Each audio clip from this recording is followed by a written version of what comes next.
semakin muda anak, kok semakin tinggi angka bekerjanya. Semakin tua, maksudnya di usia-usia tadi ada 15 sampai 17, justru semakin menurun. Bincang-bincang Sobat KPAI. Halo Sobat KPAI, bertemu lagi dengan saya Akang Ilham yang selalu menemani Sobat KPAI dalam podcast Bincang-bincang Perlindungan Anak. Ya, Sobat KPAI, di hari yang luar biasa ini kita akan membahas salah satu tema yang menarik. Tentunya untuk Sobat KPAI saksikan ya. Sobat KPAI, berbicara tentang pekerja anak. Tentu kita melihat data dari Bappenas berdasarkan Sakernas Februari 2021, tingkat pengangguran terbuka mengalami peningkatan 1,32%. Dengan persentase laki-laki 6,81% dan perempuan sebanyak 5,41%. Kemudian dampak COVID sebanyak 1,62 juta orang menjadi pengangguran akibat COVID-19. Nah, tentunya hal ini berdampak kepada pekerja anak, yang mana pekerja anak ini melakukan pekerjaan yang berbahaya, kemudian juga melakukan pekerjaan di bawah usia minimum, serta bekerja ataupun anak umur 5-12 tahun yang bekerja, dan juga anak 13-14 tahun bekerja lebih dari 15 jam per minggu, dan anak umur 15-17 tahun yang bekerja lebih dari 40 jam per minggunya. Tentunya untuk membahas itu semua, kita sudah menghadirkan narasumber yang luar biasa nih. Beliau adalah komisioner KPAI yang paling muda nih Sobat KPAI, di antara komisioner-komisioner yang lainnya. Sering juga dipanggil Teteh. Nah, karena orang Cianjur. Siapa lagi kalau bukan Ibu Ai Maryati Soleha. Tepuk tangan untuk Ibu Ai. Apa kabar Ibu? Alhamdulillah sehat, Kang Ilham. Sehat ya, mudah-mudahan sehat selalu. Amin. Semangat selalu. Sebelum kita jauh berbicara tentang pekerja anak, dampaknya dari pandemi atau yang lainnya, mungkin Sobat KPAI ini belum banyak tahu tentang pekerja anak. Kan beda loh Bu. Ya. Pekerja anak dengan anak bekerja ya? Ya, betul. Nah, mungkin saya ingin bertanya terlebih dahulu terkait dengan itu. Apa sih Bu yang disebut dengan pekerja anak? Apa bedanya dengan anak bekerja? Ya, terima kasih Mas Ilham, bahwa situasi anak-anak di Indonesia tidak semulus yang kita bayangkan.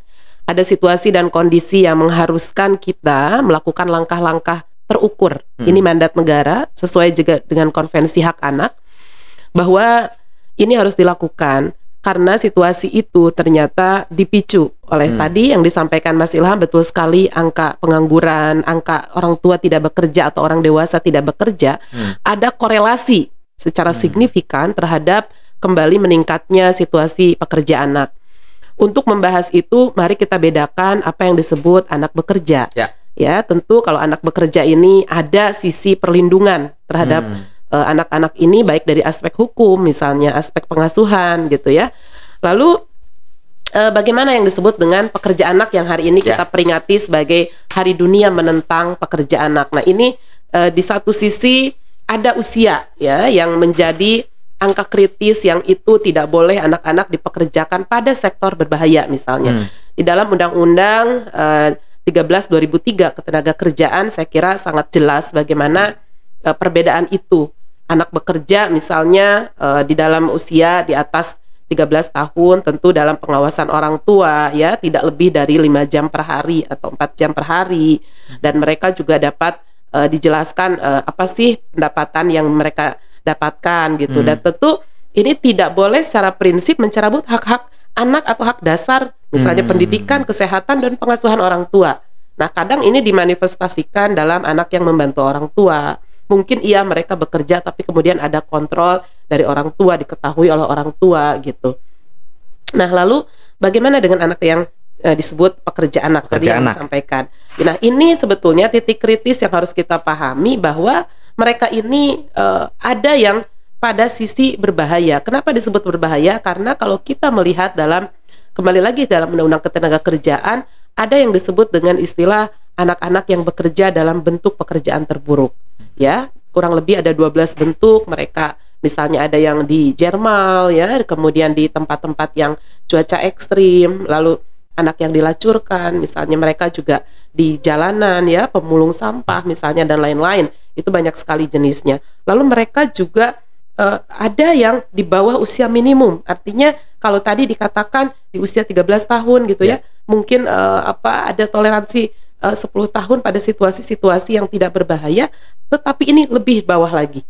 Ada dikatakan mungkin 5 tahun, 6 tahun gitu ya. Tapi kemudian ini harus dipahami sebagai angka-angka yang sudah tidak ada di dalam perlindungan aturan perundangan. Anak-anak tidak boleh bekerja, bahkan pekerjaannya juga mereka misalnya dikategorikan di antara usia 13 sampai 14 tahun itu lebih dari 15 jam per minggu. Bisa dibayangkan, mereka mungkin sudah tidak mengenal pendidikan lagi kalau seperti itu.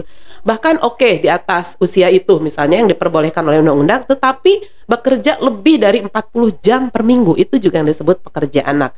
Nah, di luar itu tentu anak-anak yang bekerja dalam bentuk pekerjaan terburuk ini yang masuk dalam kategori, kalau kita mengacu dalam Undang-Undang Perlindungan Anak, adalah mereka yang masuk dalam perlindungan khusus gitu ya. Mereka masuk dalam situasi eksploitasi, situasi perdagangan manusia, misalnya perdagangan orang, bahkan tindakan-tindakan penelantaran dan tindakan kejahatan. Ini bisa masuk dalam hal itu. Sehingga yang harus kita cermati adalah bagaimana ASEAN di dalam instrumen instrumen hukum nasional dan internasional kita betul-betul menentang pekerja anak ini menjadi sebuah kebijakan yang bisa menjamin anak-anak terbebas dari situasi itu.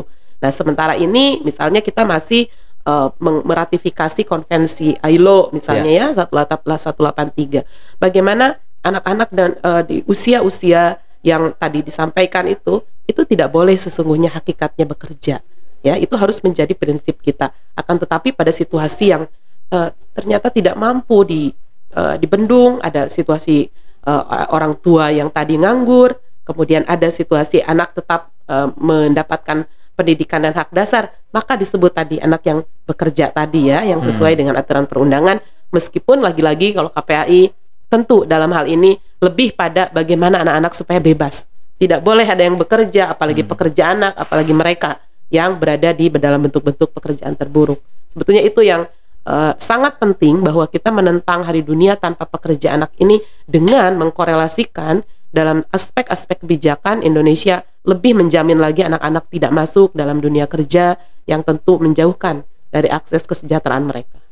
Artinya sebetulnya memang boleh ya Bu anak bekerja, memang ada syarat-syarat yang harus dilakukan begitu ya. Betul, Bu ya. Dan sangat ketat itu. Dan sangat ketat. Sehingga tidak lagi mempertentangkan antara hak dan kewajiban mereka. Akan tetapi mungkin boleh, tetapi ada instrumen yang harus ditepati. Salah satunya tidak boleh tercerabut dari hak dasarnya. Hak anak itu harus terpenuhi ya, begitu Bu Ai ya. Betul. Nah, kalau berbicara tentang pekerja anak Bu Ai, apalagi ada pandemi COVID-19. Memang adanya dampak dari pandemi COVID ini dapat meningkatkan pekerja anak di Indonesia. Apakah memang betul adanya, Bu? Ya, dalam berbagai identifikasi ya tentunya. Selain angka pengangguran terbuka tadi, kita melihat ada status pekerjaan, misalnya 70% anak bekerja sebagai pekerja keluarga tidak dibayar. 20% sebagai buruh, 10% bekerja sendiri. Nah, ini ada status-status pekerjaan ini yang kemudian menunjukkan di tahun 2009 angka pekerjaan anak tinggi gitu ya. Nah, lalu bagaimana dengan angka hari ini misalnya? Nah, periode survei diperlihatkan oleh Sakernas, oleh BPS, kemarin kita dapat bahwa di periode Agustus 2020 ada level estimasi. Nah, ini yang harus kita pahami, bahwa ternyata berdasarkan tipe daerah perkotaan dan perdesaan, angka pekerja anak itu muncul lebih tinggi di angka perdesaan. Lebih banyak di desa. Di desa gitu ya. Sehingga ini menunjukkan kenapa bisa sampai berjam-jam durasi waktu anak-anak ini sedemikian tinggi bekerja gitu. Nah, kemudian apalagi? Ada berdasarkan kelompok umur. Ternyata ada situasi yang harus kita cegah, kita waspadai. Semakin muda anak, kok semakin tinggi angka bekerjanya. semakin tua, maksudnya di usia-usia tadi ada 15 sampai 17 justru semakin menurun. Ini menunjukkan berarti ada angkatan anak-anak yang bekerja tetap pada usia yang di bawah lebih muda ya, lebih muda dari angka kecil standar ya, yang diperbolehkan untuk menjadi anak bekerja misalnya.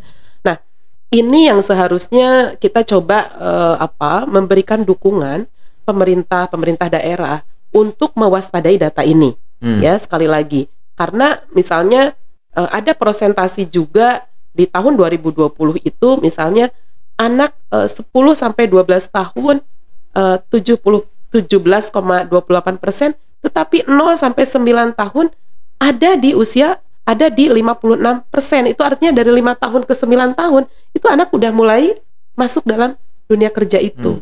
Nah, ini yang saya lihat bagaimana prevalensi Sakernas gitu ya, menunjukkan di tahun 2020 mungkin dari salah satunya pandemi Covid ini menunjukkan bahwa ada situasi dan kondisi pekerja anak yang harus kita waspadai, yang harus kita tekan, bukan hanya pada persoalan misalnya ini kan orang tuanya tidak bekerja lalu mereka boleh dipekerjakan, tetapi ini yang harus kita waspadai. Kok kenapa anak-anak semakin muda usianya mereka kemudian masuk di dunia kerja yang itu kategorinya berbahaya, pekerja anak. Iya. Tapi kan memang ada biasanya Bu, bantu orang tua. Itu gimana sih Bu? Ya. Kalau anak-anak misalkan di jalanan tuh saya bantu orang tua gitu. Ya, itulah yang saya katakan tadi ya, bahwa membantu orang tua juga dalam kapasitas bagaimana. Kalau mereka di dalam persetujuan lalu dengan jam ya di bawah 15 jam per minggu itu, ya kita hitung aja. Oh, sehari cuma 1 jam misalnya, tapi dengan pengawasan orang tua, mungkin pada kapasitas itu dengan situasi keluarga yang serba kekurangan, ini menunjukkan ada kualitas yang dilakukan orang tua untuk mengasuh, akan tetapi ada situasi-situasi yang mereka juga ingin lakukan, ya tadi misalnya anak badut gitu ya, banyak kita temui di jalan dan lain sebagainya. Meskipun pada kategori pekerjaan itu saja sudah tidak boleh sebetulnya. Sebetulnya tidak boleh ya, seperti itu Bu. Nah, kalau membantu orang tua itu kan biasanya di warung, di rumah gitu ya. Jadi beda ya Bu orientasi. Beda sekali gitu. Bantu orang tuanya bekerja di warung gitu. Iya, kan orang tuanya ada dan itu di rumah misalnya, atau di pasar sekalipun pasti dengan orang tuanya. Tidak anaknya kuli panggul di pasar sendirian, orang tua di rumah hanya menerima setoran. Saya kira ini yang menunjukkan bahwa pemerintah di satu sisi memberikan perlindungan, di sisi lain tetap ya kita sebagai teman-teman yang bergerak di ranah perlindungan anak sebisa mungkin, seoptimal mungkin itu menutup celah mereka bekerja, karena saatnya mereka bermain dan belajar. Iya, betul Bu. Nah, terkait dengan data tadi Bu Ai, kan ada data di desa, kemudian di kota, dan ternyata di desa itu lebih banyak ya Bu ya data pekerja anaknya. Iya. Itu apa latar belakang yang membuat desa itu lebih banyak Bu Ai? Ya, ini kan yang masuk dalam kategori perkebunan ya, kemudian pertanian itu kan di desa, bukan di kota ya. Kemudian kalau jasa misalnya seperti tadi anak-anak lampu merah ya, mereka yang dalam tanda petik betul-betul pekerjaan terburuk misalnya yang menjadi korban yang baik itu dilacurkan, mungkin mereka bekerja sebagai pramusaji tapi ujung-ujungnya dieksploitasi. Ini di perkotaan. Memang datanya kan seperti gunung es kalau ya. Tetapi kalau di pedesaan ya memang terlihat anak ini pergi misalnya berangkat dengan orang tua itu terlihat pulangnya siang, mereka nggak sekolah misalnya. Bahkan mungkin sore mungkin ya Bu Ai. Mungkin, apalagi mungkin di tempat-tempat sebagaimana teman-teman pernah kan kemarin ke kelapa sawit yang ke Deli Serdang dan lain-lain, bagian dari pengawasan itu terlihat gitu, karena tempat sawitnya di mana, rumahnya di mana, atau bisa jadi mereka bermukim untuk panen mungkin 2-3 minggu dan anak-anak tidak sekolah misalnya. Nah, sekali lagi bahwa situasi itu yang harus kita hindari, dan kita dalam konteks pengawasan tentu ada zona-zona yang sudah diidentifikasi bahwa di situ pekerja anak masih sangat tinggi. Ya. Sehingga peran dari pemerintah sekali lagi kita sudah terikat oleh undang-undang gitu.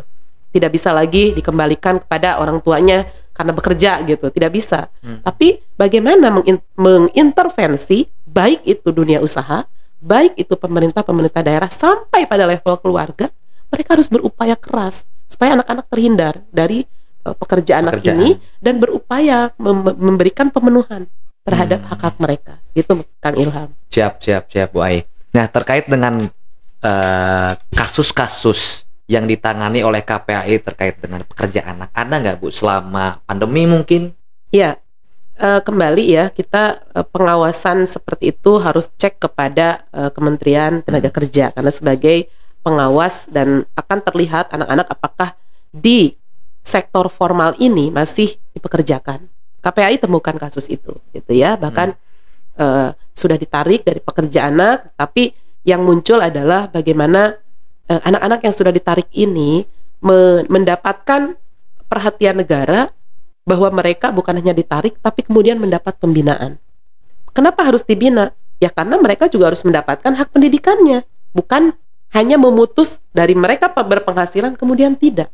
Ini namanya kan berarti sudah jatuh tertimpa tangga, Kang Ilham. Ya, betul. Hari ini negara harus berupaya keras bagaimana penarikan pekerja anak disertai dengan upaya-upaya, langkah-langkah terukur, anak-anak dibebaskan dari dunia kerja tapi mendapat pembinaan untuk disiapkan masuk ke dalam angkatan kerja. Karena ini aset. Ya kan? Aset nasional, mereka punya etos kerja, dan situasi serta kondisi mereka adalah anak-anak yang memang mungkin dari keluarga yang kurang beruntung, sehingga untuk bekerja itu memang saya harus memegang peran itu gitu. Nah, ini saya kira yang masih timbul gap. Jadi penarikan pekerja anak itu bukan serta-merta memutus kesejahteraan mereka secara ekonomi, akan tetapi dengan disertai pembekalan, dia disiapkan ke angkatan kerja setelah usia di atas 18 tahun, serta pemenuhan akan hak-hak pendidikannya. Misalnya mereka ternyata putus sekolah di SMA kelas 2, taruhlah usia 17-an, 16-an, itu ditarik, kemudian ditanya, masuk lagi sekolah kamu, di mana yang kamu inginkan? Kan itu fasilitas negara itu ya, disekolahkan, tapi kemudian karena dia sudah pernah bekerja misalnya di satu tempat, apakah pabrik sepatu misalnya, dengan diberikan pembekalan untuk mereka siap kerja nanti di usia di atas 18. Saya kira KPAI concern di situ untuk membangun roadmap pekerja anak 2022 itu bukan hanya Indonesia bebas pekerja anak, tetapi menyiapkan bagaimana anak-anak ini menjadi kesiapan masuk ke dunia kerja di atas usia 18 tahun disertai dengan pemenuhan hak pendidikannya. Nah, kami tentu sudah berkoordinasi dengan Kemenaker gitu ya, dengan KPPA, dan bersyukur bahwa salah satu arahan Presiden di sampai tahun 2024 adalah menekan angka pekerja anak. Namun pekerjaan kita bukan hanya menekan, membebaskan kalau bahasanya Kemenaker ya, membebaskan pekerja anak, akan tetapi dengan serta-merta memberikan dukungan terhadap anak-anak untuk mereka memiliki pendidikan yang cukup, pendidikan yang penuh dalam hak-haknya, dan orientasi menjadi angkatan kerja baru gitu. Jadi bukan diputus sama bukan sekali. Bukan semerta-merta putus, sudah ambil aja anaknya gitu, tapi tidak dibina. Nah, gitu kan, Bu. Itu yang seharusnya lagi-lagi menjadi sebuah komitmen baru untuk bagaimana Indonesia bebas pekerja anak di 2022 ini, kemudian Indonesia yang berhasil menekan pekerja anak sampai 2024, akan tetapi juga dengan memunculkan beragam talenta anak ini untuk kepentingan etos kerja mereka. Dan kita sebagai Indonesia ya harus memberikan fasilitas terhadap mereka. Ya, artinya ketika ada pembinaan yang dilakukan oleh pemerintah pusat ataupun daerah, sehingga anak-anak itu setelah di usia 18 tahun ke atas mereka sudah siap ya Bu? Iya. Untuk dengan kan itu pilihan. Aku mau baik. Kuliah aja, berarti kan tetap ada pembinaan. Mereka kuliah akan sesuai dengan passionnya. Atau ya aku harus kerja karena memang kami di keluarga misalnya sebagai tulang punggung. Mereka ada juga yang bisa dia lakukan sesuai dengan apa yang sudah menjadi passion dan pembinaan oleh negara ini, oleh pemerintah. Itu yang seharusnya betul-betul ya kita harus dilakukan ya Bu ya. Kolaborasi, betul. Baik. Ada peta jalan terkait dengan bebas pekerja anak ya Bu ya, yang mana dibuat atau disusun tahun 2022 ini Bu. Bagaimana sih Bu capaiannya saat ini COVID-19 kan 2 tahun terakhir ini kan, ada nggak Bu catatan-catatan melalui berdasarkan peta jalan tersebut terkait dengan perjalanan pekerja anak? Ya, tentu kami koordinasi penuh ya dengan Kemenaker. Tentu KPAI kemarin memberi insight bagaimana temuan kita tentang anak-anak yang bentuk-bentuk pekerjaan terburuk anak kami sudah sampaikan di tahun 2020. Nah, sedangkan pekerja anak ini diidentifikasi oleh Kemenaker tahun 2020 ada peningkatan sejumlah 33%. 33,27%. Ini saya harus cek karena sambil melihat nih. Tidak boleh guide karena data Kemenaker ya. Betul Bu. Jika dibandingkan dengan tahun 2019 yang merupakan dampak dari COVID. Makanya tadi ada kenaikan ya? Iya, dari Mas Ilham tadi sampaikan ada pengangguran dan lain sebagainya, ternyata teridentifikasi melalui datanya Kemenaker. Nah, ini artinya tugas-tugas pengawas terkait penanganan pekerja anak itu harus include memberikan perlindungan terhadap anak, khususnya terkait akses pendidikan. Ini yang saya sebut roadmap ini sudah dijalankan oleh Kemenaker gitu. Akan tetapi ada situasi-situasi yang membutuhkan intervensi lebih berat, lebih kuat gitu, ketika ada situasi pandemi ini. Nah, ini yang saya kira publik harus tahu sampai di mana ini gitu ya. Tentu KPAI bukan hanya konteks anak-anak yang bekerja di ruang formal, yang berhasil diawasi oleh Kemenaker misalnya, karena pengawas ada di provinsi ya. Kembali ke kota kabupaten, mari kita cek. Akan tetapi ada situasi lain yang menjadi temuan atau observasi KPAI setidaknya di 19 kota kabupaten, bahwa anak-anak yang berada di dalam bentuk pekerjaan terburuk juga meningkat. Nah, ini saya kira satu cross-cutting isu dengan perspektif kalau ini mungkin anak-anak bekerja di ruang formal gitu ya. Sementara kita di KPAI itu temuannya ada yang formal, ada yang non-formal, informal gitu ya. Ini menjadi data yang harus kita segera urai gitu, dan saya setuju ada pemenuhan hak pendidikan terus dilakukan gitu. Akan tetapi tadi persiapan mereka di dunia kerja berikutnya setelah capaian usianya dewasa itu juga harus serta-merta dilakukan. Benar, hari ini BLK aja Mas sudah semakin dekat aksesnya. Misalnya di pesantren ya, di tempat-tempat keagamaan itu sudah didekatkan BLK itu, Balai Latihan Kerja ini. Nah, akan tetapi tentu sekali lagi Kemenaker perlu menyampaikan capaian-capaian itu sehingga anak-anak yang tadinya masuk dalam dunia pekerja anak itu kemudian perlahan-lahan dibebaskan, tetapi juga dengan diikutsertakan dan di dalam persiapan angkatan kerja baru gitu ya. Nah, ini yang menjadi kebutuhan bagi kita semua. Saya kira kalau KPAI mungkin lebih pada pemenuhan hak-haknya sejauh mereka ditarik dari dunia pekerja anak ini, dari dunia kerja tersebut, sejauh mana juga pemenuhan akan hak pendidikannya, termasuk pengasuhannya. Saya kira bukan hanya parsial nih disekolahin lagi gitu kan, tapi kemudian kalau pengasuhannya buruk, ini baik, juga anak lari gitu dari tujuan-tujuan kita untuk membangun anak-anak ini lebih bisa mengakses pendidikan. Ini yang saya kira ditangkap oleh KPPA. Jadi ruang pengasuhannya, ya kan, ruang intervensi perlindungan anak, mainstreaming percepatan di dunia kerja sebagai bagian dari pentaholik ya, kolaborasi dari berbagai dimensi, memastikan pekerja anak ini bisa kita tekan ya, bisa kita segera kita tangani gitu, dan Indonesia bebas pekerja anak ini betul-betul terjawab. Ya. Terakhir Bu Ai, terkait dengan advokasi yang sudah dilakukan oleh KPAI ataupun akan dilakukan oleh KPAI untuk mencegah ataupun untuk menekan angka pekerja anak di Indonesia. Apa saja Bu Ai? Ya, dalam waktu dekat kami akan adakan rakor, tentu untuk memastikan sejauh mana payung ya kebijakan ini bisa menjadi alat untuk kita semua bergerak bahu-membahu, bahwa pekerja anak ini sesuatu yang harus kita waspadai. Mungkin sebagian orang belum mampu mengidentifikasi apakah ini pekerja anak atau bukan, namun ketika ada payung hukum, kita akan serta-merta mampu mengidentifikasi dan menjalankan langkah-langkah ini. Nah, apa yang akan diadvokasi? Tentu roadmap ini sudah sampai mana, kan gitu ya. Bahwa 2022 kita sudah sampai ini harusnya pada penanganan pekerja anak atau penarikan Indonesia bebas dari pekerja anak. Akan tetapi di data ini masih terlihat Masih ada situasi ya.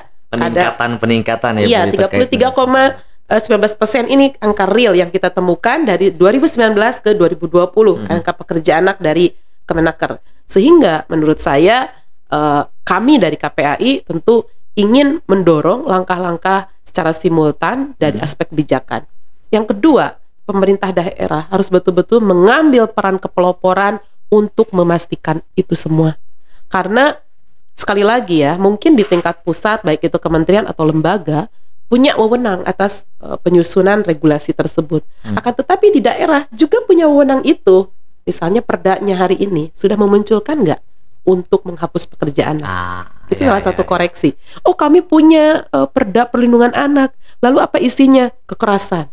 Masuk Isinya, nggak pekerja anak di dalam perda tersebut begitu ya Bu ya? Karena pada kenyataannya ternyata di pedesaan pekerja anak betul, itu tinggi betul. gitu kan. Datanya ada begitu kan Bu? Ada. Dan kemudian siapa-siapa yang untuk melakukan langkah-langkah pencegahan, penanganan juga ada gitu. Siapa yang harus bergerak itu. Termasuk salah satunya dunia usaha ya. Yang tadi dikatakan pentaholik ini. Berarti pentaholik ini kan terdiri dari ya pemerintah daerah, masyarakat, gerakan perempuan, gerakan pemuda dan lain sebagainya. Artinya bukan sektoral, bukan hanya urusan pemerintah pusat atau hanya urusan pemerintah daerah, Kemenaker misalnya ya. Kita udah ini urusan Kemenaker saja sebagai ketenaga, tidak. Nah, pentahelik ini mengupayakan adanya sinergitas. Nah, tentu KPAI ingin ada semacam ruang bersama untuk menghimpun pemikiran setelah Indonesia bebas roadmap Indonesia bebas pekerja anak 2022. Ternyata ada angka-angka yang tercerai-berai ini, sehingga membutuhkan dukungan baik dari aspek kebijakan seperti yang sedang concern kita lakukan langkah-langkah ini. Yang berikutnya adalah peran serta ya, dan berikutnya adalah pemerintah dan pemerintah daerah. Karena ini harus kita selalu kaitkan dengan Undang-Undang 35 2014 terkait perlindungan anak yang menunjukkan adanya pilar-pilar perlindungan anak itu dari berbagai sisi, terutama pemerintah daerah, masyarakat ya, dunia usaha, media massa gitu dan lain sebagainya. Itu yang hal utama. Kita akan adakan rakor dalam waktu dekat.